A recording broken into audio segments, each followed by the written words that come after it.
In this series of lectures, I'm discussing how the Bible created modern India.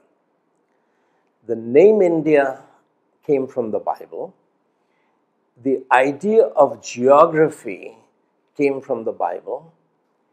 The DNA of India as a modern nation state came from the Bible.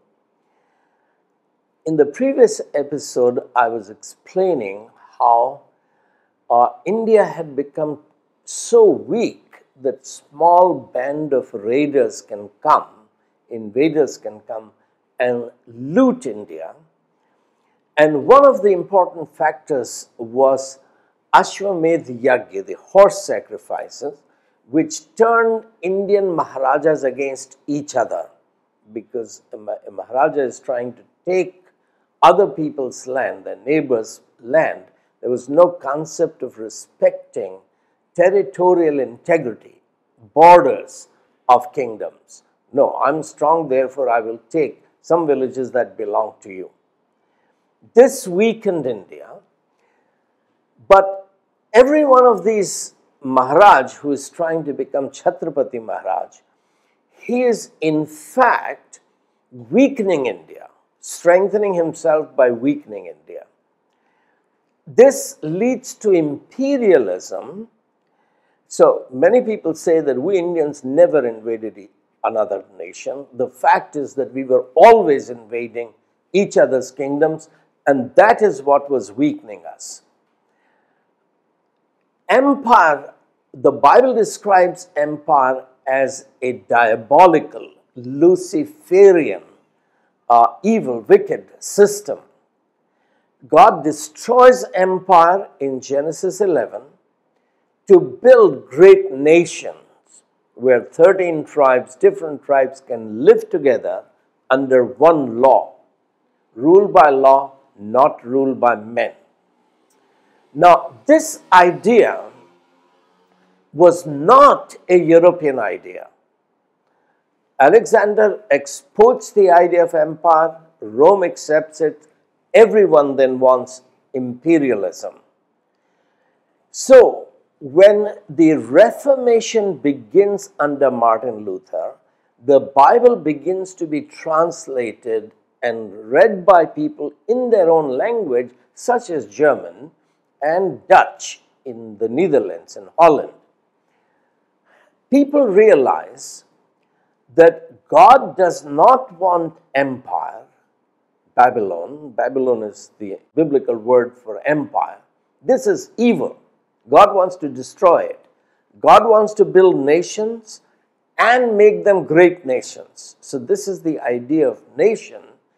It begins formally in 1648 in the Peace of Westphalia. Westphalia is the northwestern part of Germany. The battle begins 80 years earlier, where 17 or so provinces, that is now Netherlands, they say that we are one people, one race. We have one language. Everybody has different dialects, but literary language, the Dutch, is the same, and that has been created through Bible translation. So we are one people in one territory using one language. Why are we being ruled by Spain, which calls itself Holy Roman Empire? Now, Spain was exercising a lot of its imperial authority through France, which was part of the Spanish Empire, Holy Roman Empire. And the French were trying to subdue religiously, they were trying to rob religious liberty of Holland, where majority of the people had become Calvinists, that's called Reformed Protestants. And the French king and the Spanish king hated people becoming Protestants, and that they were trying to use force to prevent conversions. And that's what began this 80 years of wars. First 50 years, Holland was fighting against France and Spain. Last 30 years, from 1618 to 1648, everyone in Europe was fighting against everyone. Basically, Protestants and Roman Catholic not the Orthodox were not involved in this. These wars were going on. Later, the peace conferences were called in Westphalia, and in 1648, peace was ushered in when Holland, on the Netherlands, became the first modern nation state in Europe. Swiss Confederacy had already existed, and Swiss Confederacy sent the mayor of Protestant to negotiate with Catholics and Protestants that Switzerland should also be recognized as a sovereign, independent nation. So for the first time, the Bible, the Reformation, which begins in 1517, climaxes in 1648 with establishment of independent sovereign nation states. They inspire the 13 British colonies in North America to fight against British imperialism. London is taxing us, but we have no member of parliament in London. You take our money. What you're doing with our money, we don't know. You're not building hospitals and roads and bridges and tunnels here. We do not want to be governed from England. We want to be a sovereign nation. This is the impact of the Bible in the USA. The slogan was no taxation without representation. If we are not part of the parliament, you have no right to tax us because this is looting us. So, American Revolution creates the sovereign nation in North America, which is USA. There are 13 colonies. They don't become 13 empires, 13 kingdoms. They don't become an empire where the USA can now colonize Canada or Mexico. It is a nation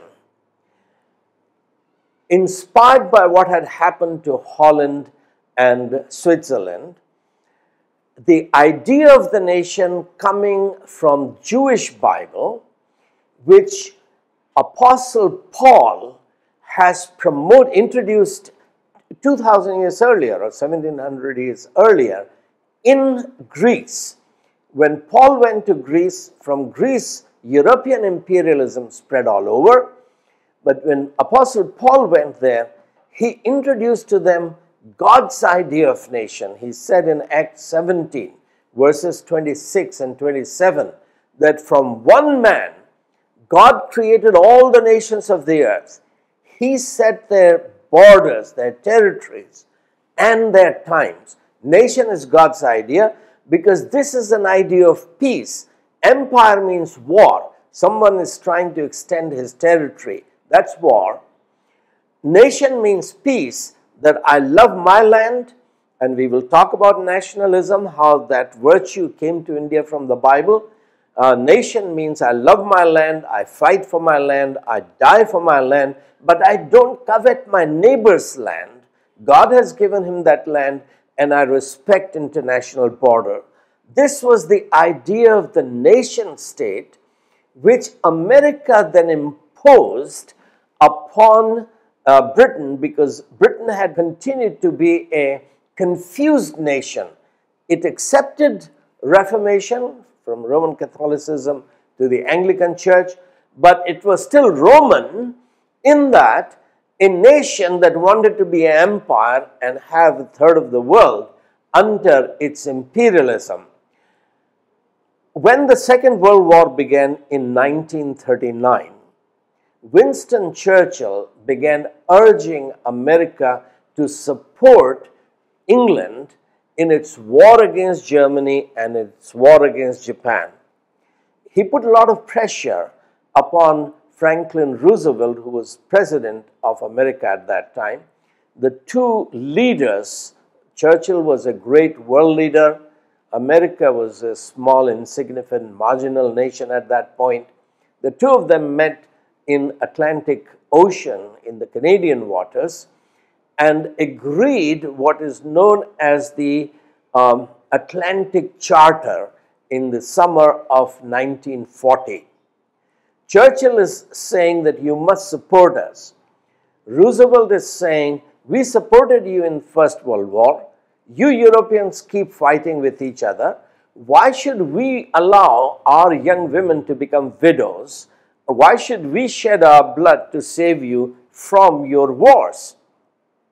Churchill's argument was that if Germany beats England and Japan takes over Asia, then America will be too weak. United States of America will be too weak to resist these two great powerful nations. Therefore, right now when we are fighting against Germany and Japan, you ought to support us. Roosevelt's argument was, okay, we support you, we help you beat Germany, we help you beat Japan. What happens then? Will you colonize Germany? Will you colonize Japan? If you do, you have the global monopoly of trade. That hurts everybody. It hurts Indians. Indians are producing good silk, but we can't buy silk from India except through you because you have the monopoly of trade. That means that the primary producer is not getting enough money. You are making money for doing nothing, no economic activity, just using your political power. We are paying far more for the silk than we would pay if you and I were competing for the purchase of the same silk or spices or whatever. So, Roosevelt's argument is that there is no difference, Mr. Churchill, between you and Hitler. Hitler, Germany, has just now begun to take over nations. You have been ruling over a third of the world for centuries. This imperialism, colonialism must end. So, Churchill was a greater statesman, hero, world leader. Roosevelt had the trump cards. And Roosevelt succeeded in forcing Churchill to end imperialism, to set all the colonies free. That Atlantic Charter was agreed upon in summer of 1940, but both of them needed permission from Parliament, British Parliament and American Congress before the charter could be signed. It was signed on January 1st, 1942.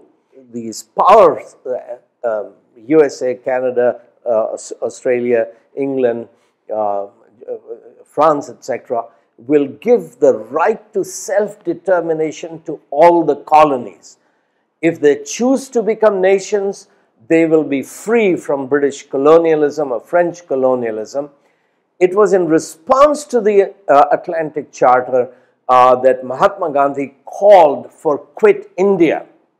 Quit India movement was misportrayed by the Congress historians as Mahatma Gandhi asking for independence from England. The fact is that Churchill had already agreed. He was an imperialist, but he has already agreed under pressure from Roosevelt to give the right to self-determination.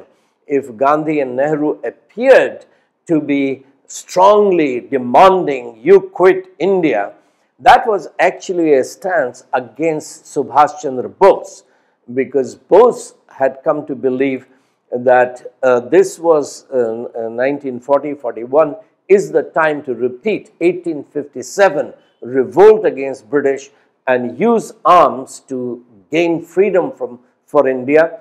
But Gandhi was saying, no, Bose is not radical enough. I will win freedom peacefully through non-violent resistance to British imperialism. So, Indians didn't know that actually Britain and America had already agreed to set India free. And so, Quit India movement was really part of inner Congress battles of leadership control between Mahatma Gandhi and Nehru on one side and Bose on the other side. The point is that the Bible brought the Jewish concept of nation, which is God's idea of peace, God's recipe for peace, into Europe in 1648, through America in 1940-41. That principle was won Finally, England was forced to accept God's idea that imperialism is evil. God wants nations and God wants to transform nations into great nations. That's how the DNA of India as a great nation state came to India, and it has survived for these 75 years because the leadership of India was educated in mission schools and colleges and Christian worldview, as reflected in Tagore's song, Jan Gan Man Adhinayak Jai Hai. Thank you for listening. We will continue this discussion.